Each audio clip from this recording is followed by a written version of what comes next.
आपल्यासोबत विजय शिवतारे आहेत. सर, दादा गेलेत, दादांच्या खूप साऱ्या आठवणी आहेत. तुमच्यासोबत दादांचे चांगले संबंध होते, थोडंसं वाद पण होतात, काय सांगा? एक अतिशय स्पष्ट वक्तेपणा आणि विचारांशी प्रामाणिकता आणि निष्ठा असणारं एक व्यक्तिमत्व होतं. काही ठिकाणी आमचे खटके उडत होते, परंतु त्याच्याबरोबर वैयक्तिक रिलेशन कधीही खराब नव्हती. वैयक्तिकरित्या एकमेकांशी प्रचंड प्रेमाने आम्ही वागायचो. दादा गेले म्हणजे दादा हे राज्याची संपत्ती होती.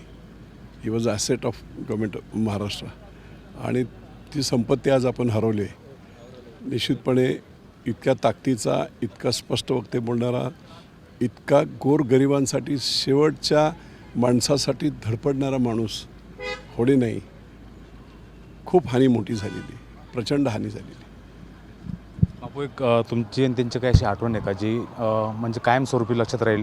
एक तर संपूर्ण महाराष्ट्र बघितलं, दादाने तुम्हाला बोलले तो निवडून कसा येतो, त्यानंतर दादा तुम्हाला फोन किंवा त्याच्यानंतर पुण्यामध्ये आत्तापर्यंत दादांची आणि विजय शिवतारेंची दुश्मनी पाहिली, आता दोस्ती बघा असं देखील ते बोलले होते. अगदी 5-7 दिवसापूर्वीच मी काही कामानिमित्त सह्याद्रीला गेलो होतो आणि मला तिथे भेटले.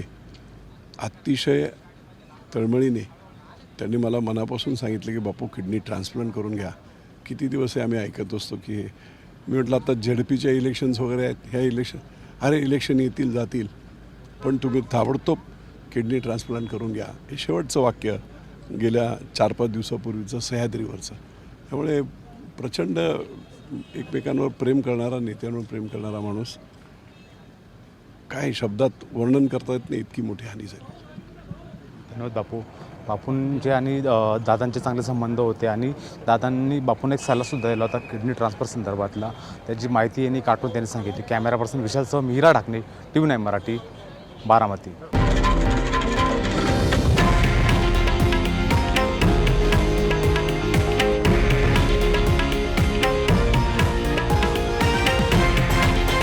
हे आहे देशातील नंबर 1 न्यूज नेटवर्क आणि आपण पाहत आहात TV9 मराठी, एकमेव.